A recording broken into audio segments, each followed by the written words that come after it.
Bibliophiles of the internet, my name is Adri, and today I'm here to recommend even more books based on TikToks. I've done this twice before, and as I've said in both of those videos, full credit for this idea goes to Alex from Pucks and Paperbacks, who I saw do this video first and who encouraged me to try it for myself, so his video and his channel will be down below, so please go enjoy his far more creative content. Basically, I'm going to show some random TikToks I've saved over the past few months, and my goal is to match the energy of the TikTok with a character it reminds me of, or even a specific book. Now, these are not going to be like book talk videos, and book talk is a distinct subset of bookish content creators on TikTok. These are just random videos that are not at all about books. You'll get the idea. Let's jump right in. Hey, excuse me. Yeah? Oh, I just wanted to say I really like your style. Are you gay? Yeah, I'm fucking gay. Are you gay? Yes, bitch. This is one of my favorite TikToks, and from the moment I found it, I was immediately reminded of Last Night at the Telegraph Club by Malinda Lo. It's a sapphic historical YA story written by a queer Asian author. It takes place in 1954 against the backdrop of San Francisco's Chinatown, and it's about a Chinese-American teenager named Lily who is just discovering her queerness. She finds this newspaper clipping advertising a male impersonator who performs at a local underground lesbian bar, and when a new friend from school offers to take her there, she can't deny that she is incredibly curious. However, this is around the same time as the Red Scare, when Asian immigrants are being persecuted, deported, and put under strong surveillance because of their quote-unquote communist ties. So if Lily is caught, it could very well tear her family apart. I feel like this TikTok and this book have the same energy purely because of the whispering and the surreptitious roundabout way of feeling out someone else's queerness because you genuinely don't know. Because this story takes place during this specific time period, there are so many layers and barriers to entry and understanding that make Lily's queerness feels so isolated and fraught. Not only does she have to be careful because of what her community is going through, but also because queer visibility was definitely not a thing during this time. She's been conditioned to feel shame and fear because of her queerness, and it's life-changing for her to find the Telegraph Club, which is this beautifully queer space. And the way Lily feels out her friend definitely has this same energy because she finds this lesbian pulp novel in a drugstore, and after being so inexplicably drawn to it, she shows it to her friend to kind of gauge whether she's safe or not. It's just a really amazing piece of historical fiction that explores the intersections of self-discovery, queerness, Chinese culture, feminism, and so much more. I will include my written review down below in case you want to know more, but I definitely recommend it. Boyfriend? I'm sorry, I can't be your boyfriend. But I can be your boy enemy. Yeah, that's right. I bet you didn't know we had boy enemies. All the regular tension of an enemy with the romantic tension of a boyfriend. Bring your pistols and a steady horse. We fight at dawn.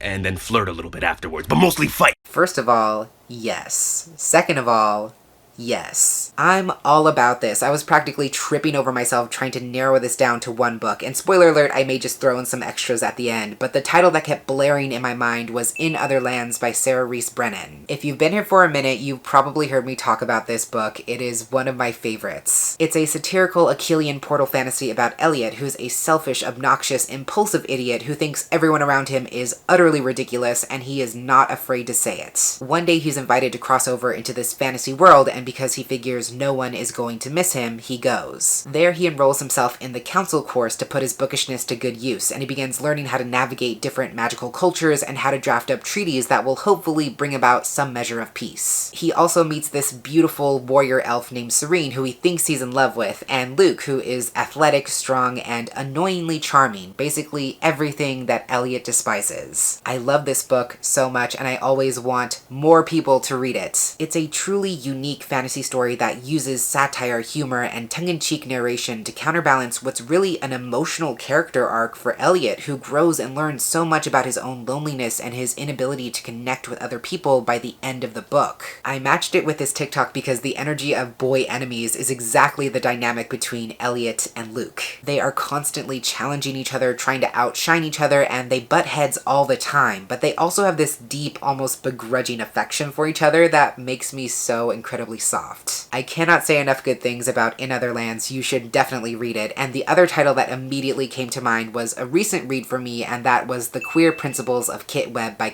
Sebastian. Oh my god, this book is so good. It's another Achillean historical romance about this reformed highwayman named Kit who's put his thieving days behind him to run a small coffee shop. But his retirement is interrupted by an entitled, haughty noble named Percy who wants to pay for Kit's services. Kit refuses to take the job but offers to help teach Percy what he needs to know in order to pull off this heist. Again, this has immaculate boy-enemy vibes packaged in this torturously slow-burn soft romance between two complete idiots who cannot read the room, and it brings me so much joy. I think the boy-enemy dynamic comes into play because these characters are so completely different. At first, Kit definitely writes Percy off as this snobby, privileged jerk, and Percy thinks that Kit is a clumsy, clueless brute. When they first meet, they cannot stand each other. They're on two completely different pages. But then slowly, just because of Percy's persistent presence in this coffee shop, the proximity slowly brings them together and they begin to like each other because of their differences. Honestly, I was just looking for an excuse to recommend this book because it's such a good queer romance about eating the rich and I cannot stop thinking about it. My other honorable mention would be May the Best Man Win by Z.R. Ellor, which has two angry, traumatized, unhealthy, messy queer characters who definitely put the enemy in boy enemy, and you should read it. I also think a softer take on boy enemy would be Meet Cute Club by Jack Harbon, which is about two rivals in a book club. I quite enjoyed it, so I would recommend it.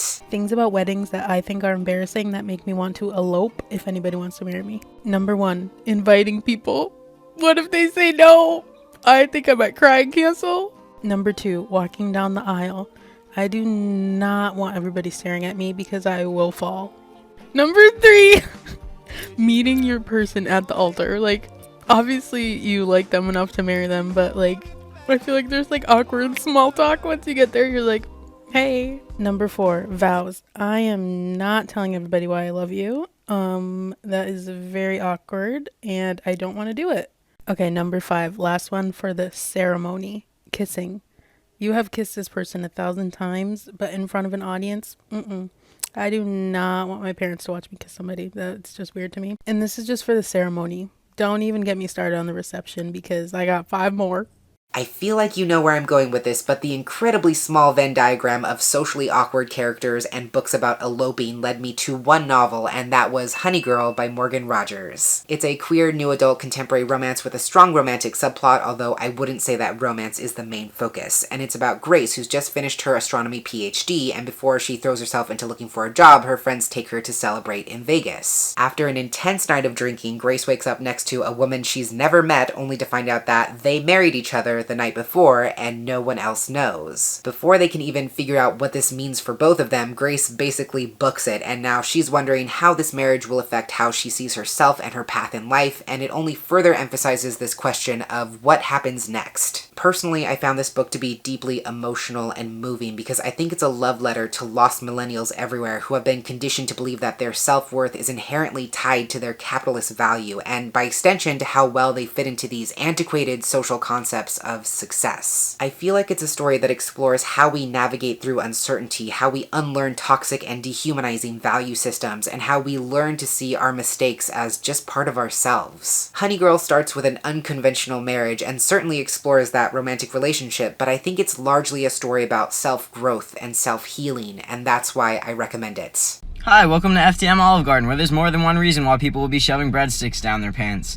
My name's Kai, and this is my voice 6 months on testosterone. Can I get you guys started out with some drinks? I basically see this as like a free space of sorts to recommend any kind of trans-mass book I want, so I chose Between Perfect and Real by Rees Stoeve. Rees Stoeve is a non-binary femme author, and this is their YA debut about a boy named Dean who initially came out as a lesbian, but he's now realizing that he's trans after being cast as a non-traditional Romeo in his school's gender-bent production of Romeo and Juliet. I know this TikTok user mentioned their voice drop on T, but I did want to clarify that Dean is pre-T, pre-op, pre-everything, which again is not a requirement for trans people, but it is something that he's questioning throughout the book and reflecting on whether that would be right for him in the future. I love this book so much. I think it's a really thoughtful exploration of artistry and creativity as a safe space to explore gender, and I love how the character of Romeo unlocks this realization for Dean that he doesn't just want to play the part of a man, he actually is a man. I really appreciate how this story allows Dean to experiment with transition through his school production, and also how he's made to confront the reality of how some relationships in his life will be strong enough to withstand this change, and some simply won't. I just think it's great to witness Dean coming into his own, questioning what he knows, reaching out for support, and ultimately realizing that he has to live his life for himself above anyone else. As a bonus, I'm also going to mention Sorted by Jackson Bird. Jackson Bird is a trans YouTuber, activist, and writer, and Sorted is one of my favorite books. It's in the background of all my videos. It's such a fantastic memoir in which he chronicles his own journey of transition, but it's also an incredibly informative trans handbook of sorts. This memoir is chock full of resources for anyone trying to better understand transness. There's tons of helpful graphics, there's definitions, there's primers on language, there's media recommendations, there's footnotes that go even more in depth. It is absolutely bursting with information, and it's great. And what I really appreciate is that it still feels incredibly personal and engaging. Even though it has so much information to offer, it never feels like a textbook, especially if you're listening to the audiobook. I feel like I've said this before, but if I had to choose one nonfiction book to give to the people in my life in hopes of them better understanding me and specifically my transness, I would give them Sorted. No question, no competition. Straight men are like, you're so pretty, you should smile more. And you should talk less. If we're giving unsolicited advice on how to be more attractive, stop speaking. You were doing so well until then. So for this TikTok, which is so badass, I wanted to recommend a super feminist, super anti-patriarchal kind of book, and I think I'm going to go with Lobizona by Romina Garber. It's a contemporary fantasy story based on Argentinian mythology as written by an Argentinian author, and it's about Manu, who is constantly hiding herself not only because she and her mom are living as undocumented immigrants in the US, but also because of her distinct star-shaped pupils. When an ICE raid separates Manu from her mother and forces her to run away, she follows these clues that have appeared to her in her dreams and finds this other magical world where Argentinian children are either werewolves or brujas. I love this story because it really challenges these pre-existing cultural and societal binary perspectives and also binary-based magic systems, because in this magical world, women are always brujas, men are always lobizones, and there are no exceptions until they have to contend with Manu's existence. As the title tells you, Manu is a lobizona, a female werewolf, and her very existence presents a direct challenge to this system of power, which people do not like. She is targeted, she is hunted, and she is afraid, but she is not weak. I chose this book to represent this TikTok because Manu is fierce, and she has to be. She has to fight tooth and nail for her right to exist. She is not submissive, she is not fragile, and she will not be silent. Manu is thrown headfirst into this environment, this magic system, this otherworldly space that prioritizes men and masculinity, and she is not afraid to hold her own and forcibly carve out space for herself to exist. I'm super excited about the sequel, which comes out later this year, but I definitely recommend this first book if you haven't read it yet. I also want to give an honorable mention to The Life and Medieval Times of Kit Sweetly by Jamie Pacton. It's a YA contemporary story about Kit, who works as a wench in a medieval-themed restaurant, but she dreams of starring in the dinner show as a knight. However, company policy states that only men can be knights, so when Kit disguises herself as a knight and reveals herself at the end of the show, not only does she go viral, but she lands herself in a ton of trouble with her boss. Kit and her other co-workers end up joining together to protest and plan a secret show of their own in order to fight these outdated sexist policies. Again, this TikTok brought this book to mind for me because Kit as a character is fierce, unafraid, forthright, and outspoken. She's literally trying to challenge and overthrow these patriarchal ideas that it's more important to preserve sexism than it is to let people be whatever they want. I also really appreciate the specificity of Kit's feminism because it's inclusive of all genders, and because she recognizes that these policies are privileging cis men specifically when people of all genders historically were knights and also can be knights. It's also important how she acknowledges her privilege as a cis white woman, which makes it easier for her to call out sexism and misogyny in the workplace, and she's trying to leverage what privilege she does have in order to help other folks. I think this book deserves so much more love, and it's definitely a title that comes to mind when I think of feminist YA books. And another feminist YA book I want to just quickly slide in there as a recommendation is Furia. I can't really articulate off the top of my head why this book is perfect for this TikTok, but it is. Normalize marrying a man. No, absolutely not. I don't even know what the rest of that video is about, but let me stop you there. Okay, I'm going back to bed. For this last TikTok, I wanted to recommend something sapphic, so I'm going with We Set the Dark on Fire by Taylor K. Mejia. It's a queer dystopian Latinx fantasy story, and our main character, Danielle, has just graduated from this prestigious school with top honors, and this school specifically trains young girls to be the wives of rich, politically important men. In this world, wealthy men have two wives, one who runs the household and another who bears the children. Basically, Dani's parents sacrificed a great deal for her to have this opportunity, and it would all fall apart if anyone ever finds out that her papers are fake. Not only is Dani worried about that ever coming to light, but she's also having to hide her budding attraction for her husband's second wife, and she's also been approached by a rebel group asking her to spy on her husband's activities to help aid the resistance from the inside. I thought this was a great match for this TikTok because Dani lives in this dystopian future where it very much is normalized for women to marry men, for women to be in service of men, and where she actually has married a man, but only because it's a matter of survival and not by choice. This illicit relationship she's forming with Carmen, her husband's second wife, is a direct challenge to that system, and it's something she deems to be a worthy risk. Willingly or not, she is part of this patriarchal marriage system, and she is figuring out what she truly believes in, whether she can tear down this system from the inside, and if she's even fully prepared to make that choice. It's a thrilling, fast-paced, exciting, queer dystopian story that really keeps you on your toes, and I would absolutely recommend it. So those are all the TikTok book recs I had for you today. If any of these TikToks remind you of a certain book, feel free to recommend that down below in the comments. I will most likely do this again in the future, so don't worry about that, but that's everything I had to recommend for you today. Thank you so much for watching, and until next time, educate yourself, be kind to yourself, take care of yourself, and I will catch you on the flip side of the page. Bye!